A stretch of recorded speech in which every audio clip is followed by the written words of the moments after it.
National level کی چیز ہے. اب آتے ہیں کریکولم کی طرف. The term curriculum refers to the lessons and academic content taught in school or in specific course of program. School کے اندر جو خاص قسم کا سلیبس پڑھایا جاتا ہے بظاہر اسی کو کریکولم کہتے ہیں، لیکن کریکولم اس سے بھی زیادہ وسیع ٹرم ہے. اس کے اندر وہ تمام ایکٹیویٹیز جو اسٹوڈنٹ کی لرننگ کے لیے کی جاتی ہیں، چاہے وہ انڈور ہوں یا آؤٹ ڈور ہوں، وہ ادارے کے اسکول کے اندر ہوں یا اسکول سے باہر ہوں. فرض کریں کوئی ٹرپ جا رہا ہے سیر کے لیے لیکن وہ ایجوکیشنل ٹرپ ہے تو وہ بھی کریکولم کا حصہ ہے. تو یہ چیزیں اس کے اندر ساری آ جاتی ہیں کہ اسٹوڈنٹس کی لرننگ اور آبجیکٹیو حاصل کرنے کے لیے ہم جو بھی ایکٹیویٹیز کرواتے ہیں وہ کریکولم میں آ جاتی ہیں.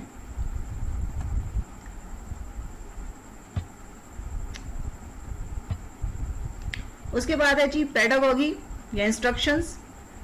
پیڈاگوگی ٹیچنگ میتھڈز کو کہتے ہیں اور انسٹرکشنز ٹیچر کے ایکشنز کہ وہ ان میتھڈز کو لے کر پرفارم کیسا کر رہا ہے، وہ اسٹوڈنٹ کو کس طرح سے سمجھائے گا، اس کے لیے وہ کون سے طریقے اپنائے گا.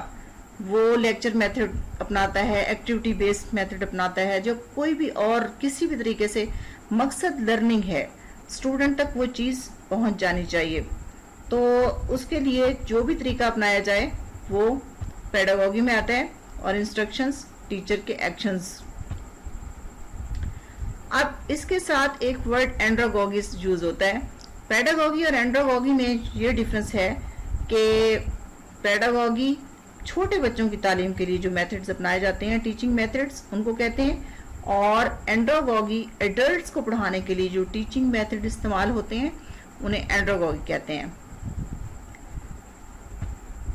اس کے بعد ہے evaluation.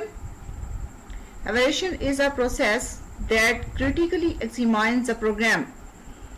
It involves collecting and analyzing information about a program's activity, characteristics, and outcomes.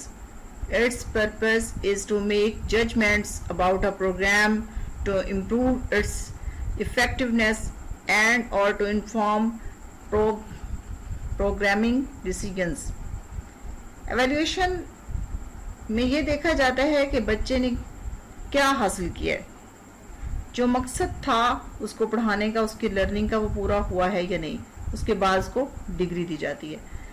اب یہ ایلیمنٹس اتنے مشکل نہیں ہے یاد رکھنا، اس کو آپ میں شارٹ ایگزامپل دے دیتی ہوں، اس کے ذریعے آپ اس کو ہمیشہ یاد رکھ پائیں گے. دیکھیں ایک بچے نے اسکول میں ایڈمیشن لیا، وہ ڈاکٹر بننا چاہتا ہے، انجینئر بننا چاہتا ہے، سائنسدان بننا چاہتا ہے، جو بھی بننا چاہتا ہے، اس کی زندگی کا ایک ایم ہے. وہ ایم رکھ کر وہ اس ادارے میں گیا. اس ایم کو مد نظر رکھتے ہوئے اس کے ٹیچر نے کریکولم اپنایا، جو بھی اس سے متعلقہ سلیبس تھا وہ لیا، اور پھر اس سلیبس سے ریلیٹڈ جو ٹیچنگ میتھڈ سے جو کہ اس کے ساتھ میچ کرتے ہوں، جن کے ذریعے وہ پڑھایا جائے، وہ ٹیچنگ میتھڈ اس نے اپنائے.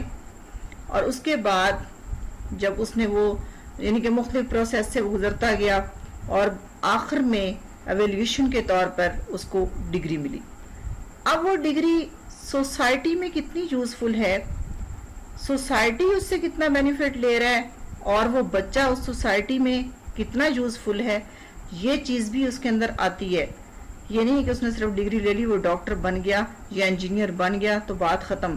معاشرے میں اس کے اوپر اثرات کیا مرتب ہوئے یہ بھی دیکھنا ہے، اور کیا وہ معاشرے کی ضروریات کے مطابق اس کے پاس وہ چیز ہے، اور وہ ڈگری اس کے لیے ہیلپ فل ہے یا نہیں. یہ ساری چیزیں اس کے اندر آتی ہیں. تو آپ اگر ایک اسٹوڈنٹ کی صرف یہ چھوٹی سی اگزامپل یاد رکھیں تو یہ سارے ایلیمنٹس آپ کو یاد رہیں گے.